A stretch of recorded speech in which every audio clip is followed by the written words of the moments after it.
and welcome to Frightfully Brilliant. I am here with Gomez and Morticia, and we are here to talk about family curses. And Ireland. That's why we're wearing our green Irish stuff. That's right. It's like this joke that I never was able to make up, but I wanted to make it up. It's about an Irish and a Russian going into a bar together, since they can both handle their liquor, and I never came up with it. Like, because I'm Irish and he's a Russian, and we always make I got the beginning of the joke. Yeah. I just need the punchline. Okay, well, you'll actually like my. I did a comedy skit last year during St. Patrick's Day, and it was an Irish drinking joke. It's pretty good. Yeah, should I ruin it and tell you now, or wait? Why not? I like spoilers. So, an Englishman, a Scotsman, and an Irishman all walk into a bar. And I love this joke because I'm English, Scottish, and Irish. Anyway, so they all walk into a bar, and it's hilarious. You gotta introduce our Pugsley, our guest Pugsley for the day. Oh, my son? Yeah. Oh, Easton, come here. Come here. You're too cute not to be on TV. This is my son, Easton. He gets weird on camera. That's perfect. He fits right in. That's why he's our guest Pugsley. Come here and tell the joke with me, buddy. Okay, so an Englishman, an Irishman, a Scotsman all walk into a bar, right? They all order a beer. Flies fly into their drinks. A fly flies into each one of their drinks. The Englishman looks at it and returns it. It says, "Oh, I'm not going to drink that. There's a fly in it." Scotsman looks at it, picks up the fly, throws it out, drinks his beer. The Irishman looks at it. He picks up the fly, he holds it with the two wings and says, "Spit it out, you bastard!"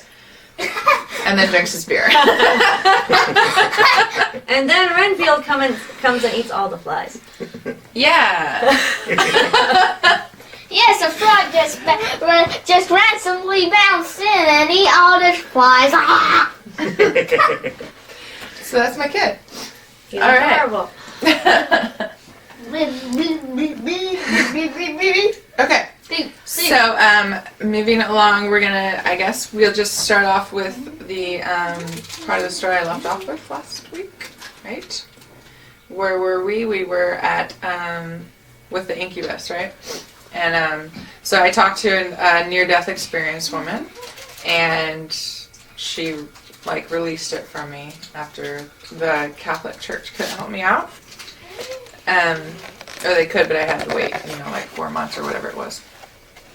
And it was about a week after she released it, and I was still I was afraid to sleep in my bed because that's where incubuses were coming to me. So I'd sleep in the couch. It's always you have these things they attack your chest, so you want to sleep on your stomach all the time, So it's just little things like that would trigger it, I guess. Like bed bugs? Kind of like bed bugs, yeah. So they say the same about Mara. What's that? Mara, the nightmares. The women that sit on your chest, they can look like horses. Well, so it's kind of, yes, Don't it's they have very the pressure similar. on your chest too, Gomez? Yes. Isn't that Irish as well? Well, it's... They have a very similar thing. Well, they're I guess most cultures would have it because Yes, it occurs all the, everywhere, so a lot of people. But that's where nightmares come from, the phrase. Okay. French fries. That's actually kind of cool. And French fries. So we'll give you nightmares if you eat too many before you go to bed. I'm going to put ketchup on you. What if French fries chase you in your dreams? What would that be like? I wonder. Probably like the silly Jerry over there. So, I was sleeping on the couch one night, and I had a dream, and I dreamt of this. I had just discovered where my family was from, through a DNA test. And I knew what countries. Ancestry.com. Yeah, Ancestry. So you can do a product review for Ancestry. I could. We do product reviews on the show. Yeah, I found out a lot. It was actually pretty awesome. And I had somebody else in my family who I hadn't talked to in a long time. It was one of my cousins, my mom's cousins. I found her through Ancestry because Ancestry was like, "Oh, this might be your cousin." I'm like, "Oh my gosh, that there's Debbie. I haven't seen Debbie in 10 years, Oh, you know? That's awesome. Yeah, and she had done so much of the work already, which was awesome. So it was very easy for me to like see where my lineage came from. And they came from a place in Ireland called Donegal, which is where the last immigrant in my family came over, or the immigrants from Ireland came over.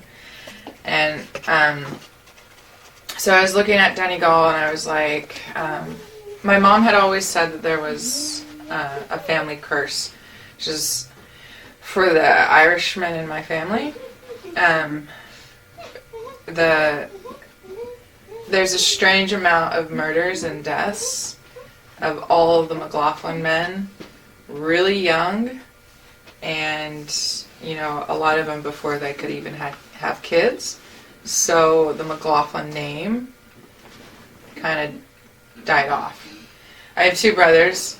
One isn't going to have any kids, biological kids, and my other brother, well, he's Bruce. So, and everybody else had girls. I had to put this out here. I don't want to interrupt, but it's because you and I seem to connect on a lot of stuff in the last couple episodes. So I have to say that I don't know that this is directly related, but it might or might not be. But my dad and brother kind of had the Bruce Brandon Lee thing going on, like the what? Well, when they both got shot, murdered, What, killed. who? My dad and my brother. Oh my God. Yeah.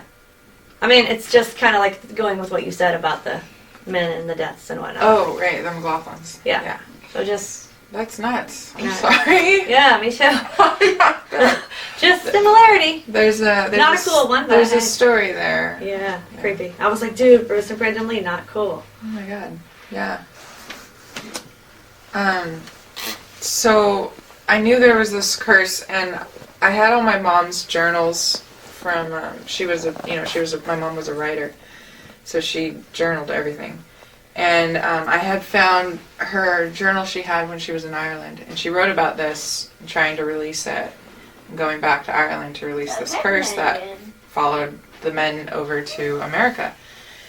And it kind of worried me, because I know my son is not a McLaughlin, but I just wanted to make sure everything was good. And so anyway, I had been thinking about it, and one night when I was sleeping on the couch, I woke up, and I woke up from a dream, and in the dream, there's this old Celtic cross that's in Donegal in front of the oldest building, which was like a religious building at one time.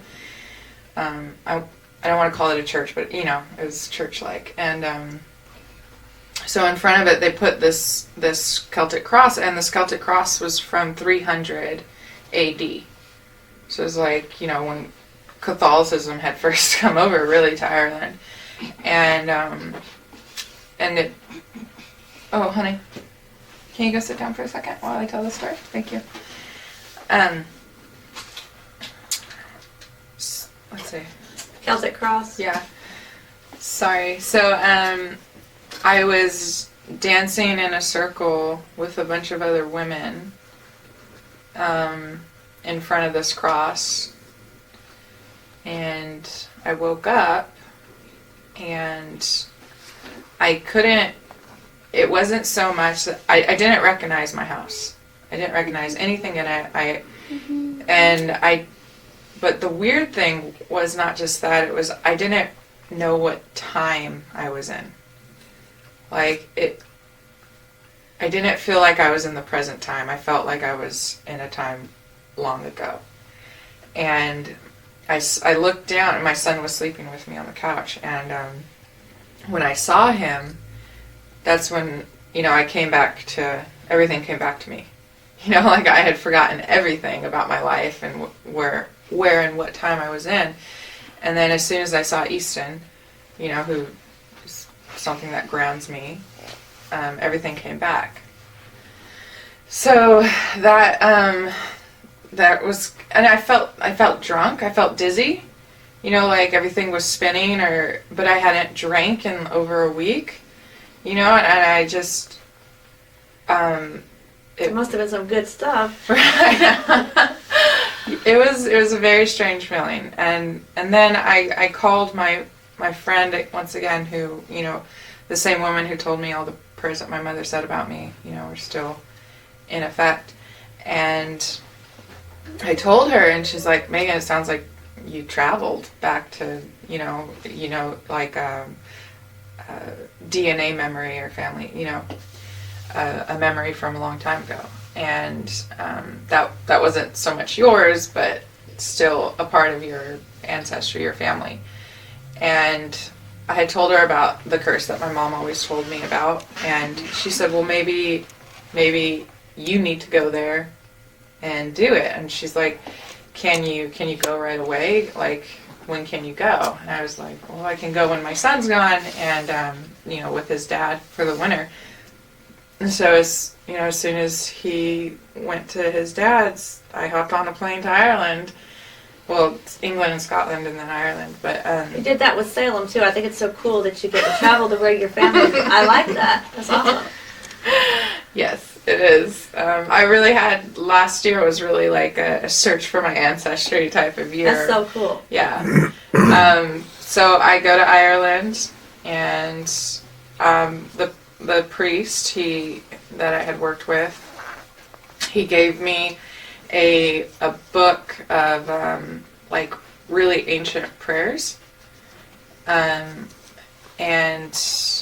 well, I say ancient, but you know, like from 1,000 years ago, and which I guess is ancient. And he's just like, he told me some of them that talk about releasing family curses. And you know, you just like Catholics, you just repeat these words, or like spell work or mantras or anything. You know, you just repeat these things, and fully meaning them and grasping them. I mean, it doesn't matter what religious sect you're in. Satanists even do it. You know. So I stood at that cross and I prayed, and I chanted a couple of the prayers, and I left. I always leave something and I take something. So I have a big rock and stone collection. So I'll leave like a gemstone or something, and that's meaningful, that's purposeful in what I'm there to do, and then I'll take something. So that one, there was like some like little pebbles with moss growing on them. And I left, what did I leave? Oh man, what did I leave? I can't think of it now, but it was very meaningful. I'm sure it was so meaningful you can't remember. I know. I'm just kidding. So yeah, that was it was, and then right up the hill from that cross and that, you know, old building there, well, maybe half a mile up and then up a hill, there was like a stone circle, which you can find all over Ireland and England. And I went up there and I prayed as well, and took a rock, left something, and and now they're part of my altar. So do you think it worked? Like, did you feel... I did definitely feel something, but it was something, it's like when you're there, it's not as magical as you think. It's not like, you know, the clouds parted and you felt a vibration, you know. It's nothing like that. It just kind of felt better as time went on. So almost like it was a progressive thing. But it definitely started at that moment. Gomez and I work with Ophelia with magic. We're like the little 3, power of 3 or whatever. Yeah. And Ophelia and I had discovered, I'm just kind of making it long story short, because a lot of stuff that was going on that was just like constant bad crap, and we finally discovered we were cursed. So we do a lot of, you know, I told you before about astral traveling, like out of the body, and meditating. We do a lot of that meditation. Once I learned how to meditate in massage school, we started to use it more. Mm-hmm. And we're meditating, and I'm just cutting a lot of this out just because, like, yeah. So it's not like, oh, it just happened like this, but I'm skimming. So we're meditating, and kind of, Ophelia had a dream, and see, I had this dream. We had a show. Remember, David? We talked about shared dreams. Mm-hmm. Well, I had this dream, and I thought that we were conjuring up the spirit of a friend of mine who had passed recently when I had the dream. It was recent.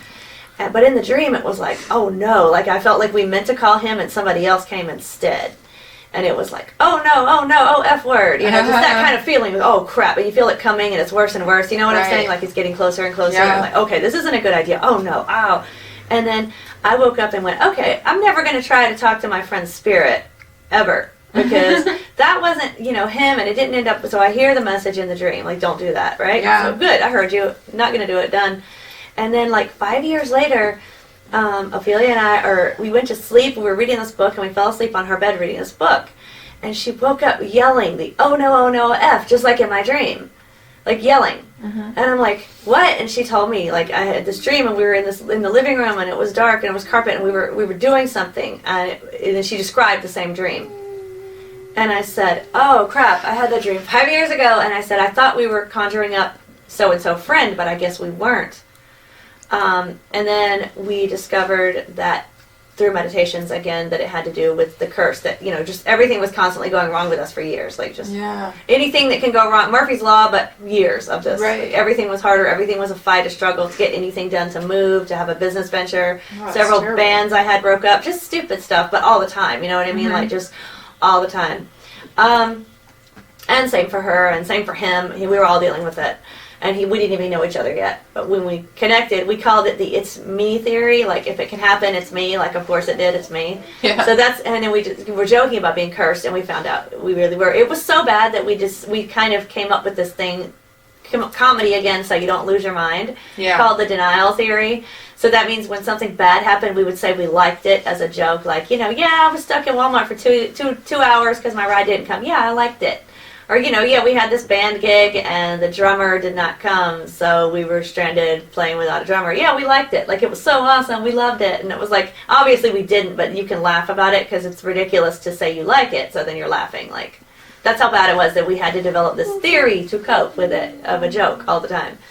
So anyway, we discover we're cursed, and we break it on Samhain, which is the Celtic name for Halloween, and it's when the veil is thinnest between this world and the next.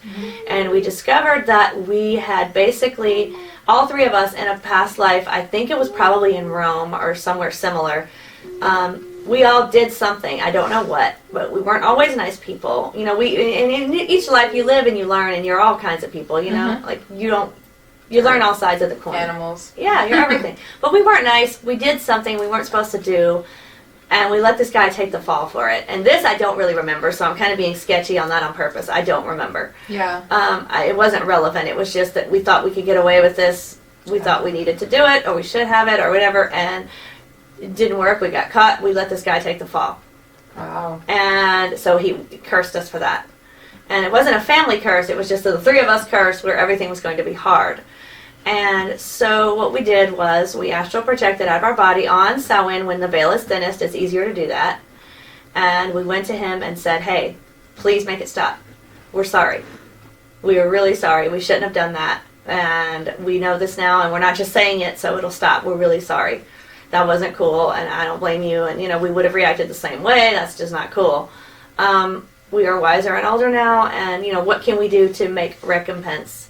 And we just kind of like, you know, he was cool with us just giving him nice energy, healing energy, good blessings, kind of like, you know, the opposite of a curse. Yeah. And, you know, may you do well in your next lives and not, you know, have this kind of thing. And we're really sorry. And it kind of freed him from the anger, and then he freed us from the curse. So wow. Then we got back in our body and did some more ritual kind of magic, phoenix magic, and stuff like that. So it's very different but it wasn't a family curse, so we didn't have to like pay for our ancestors' sins or anything. It was just us. But that's how that worked. And it was just like us winging it on. I don't know if we remembered from before but that's just kind of how we did it.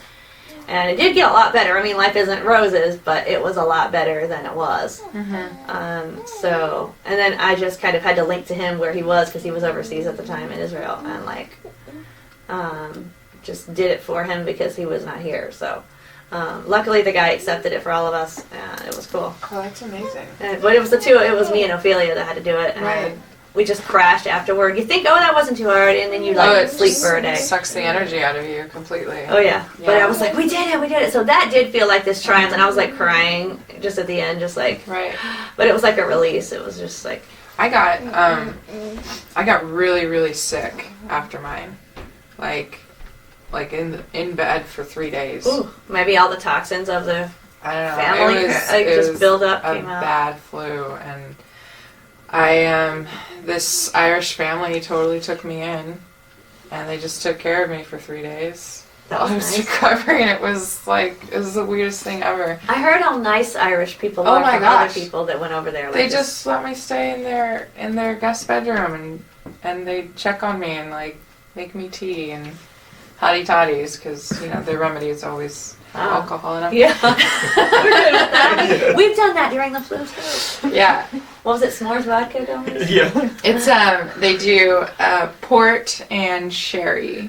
I like pork. You put them both together, and you just pound it, and it's disgusting. I was gonna say I Oh, smelled it's sherry gross. once and went nope. It smells like cleaning Yeah, formula and or then something. and then Not you putting that mix in it me. with port. Like it's not good, but it knocks the chills out of you. Well, that's good. It heats Sure, it your knocks a body lot up out of you. so much. Yeah, exactly. So yeah, I got really, really sick. 3 days in bed. I think it's awesome that you went to do that. I mean, you took a lot on you as to do Oh, it for the yeah. family, and I think it's brave and it's pretty cool.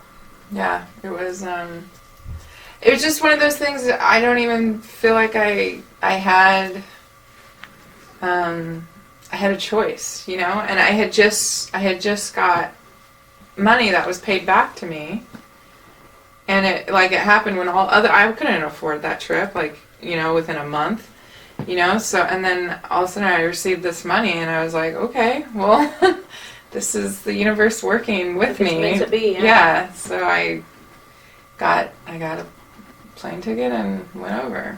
Well, a lot of people, I would think like you, like I don't have a choice Yeah. to get done, but a lot of people would, and they would just be the victim. Yes, and we do have a choice. Yeah, you're awesome, and that's really cool that you. Yeah. I mean, you can live with it or you can fight it and Yeah. live a better life, right? I have a friend that told me yesterday, what did she say? She goes, "You're always having to fight something every day. Oh my God, how you do it?" I was like, I don't think of it that way. Right. Like, I mean, it's not like that for me. You just, You don't have a choice. yeah, you just get It's it just done. part of your existence. Yeah. Well, that's my story of Ireland. That was cool. And then I went back over to Scotland and I checked out all the Robert the Bruce stuff in the Edinburgh Castle, and my dad and I were descendants of Robert the Bruce, so connected with that ancestry as well. Did you like it over there? Scotland is my favorite place.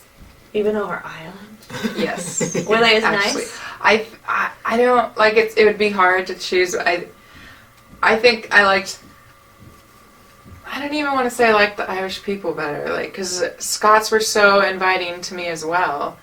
I ended up in a little coastal village on New Year's Eve, and the train station that I came into, to this town, it was 2 miles away from the town, and I just there was nobody, there was no taxis, my phone wasn't, I didn't have reception where this, on the coast, and there wasn't even a payphone. I had no idea what to do, and then I saw a white van, right, the one vehicle you're supposed to stay away from, white vans, and I saw this white van come up and drop someone off, and I'm like, oh, are you a driving service? And they're like, no, and I'm like, oh, I'm really, I'm trying to get to this village, East Lothian, I think, yeah. And he's like, no, but I can give you a ride if you trust me. And I was like, I didn't really have any other choice. It's like it's about to rain, and I have this huge suitcase with me, so yeah, I'm not gonna walk. So I jumped in and I told him where I was staying. It was like an Airbnb, it was like an apartment. And he took me there, and he's like, oh, we're having a gala this evening for New Year's Eve. And he's like, so why don't you come by? It's at the city hall, and my apartment was here, and the city hall was here. So it was perfect. So I walked down to the beach that day, and then I went over to their gala that night and watched them do all the traditional Scottish, music and dances, and I learned some, and it was just like this. Did you eat haggis? I did eat haggis, yeah. We later. smelled it and went, no. Oh, haggis is great. I love it. I love it. It's so We good. tried to get Uncle Fester to eat it, and he wouldn't. So we just don't know what it tastes like. Oh, it's good. It's Does good. Yeah. Does it taste like different than it smells? I mean, it just kind of smells like beef to me, but Wow. yeah. Well, we had different. They were making it some other way because it didn't smell like beef, did it, Gomez? No.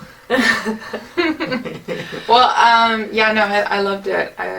I couldn't get enough of it when I was there. Did you see any fairies in Scotland or Ireland? No fairies. Oh, Next I would love time. to I didn't see go to the the fairies. the fairy places though, because there are like designated Oh, yeah. places where there's known to be fairies.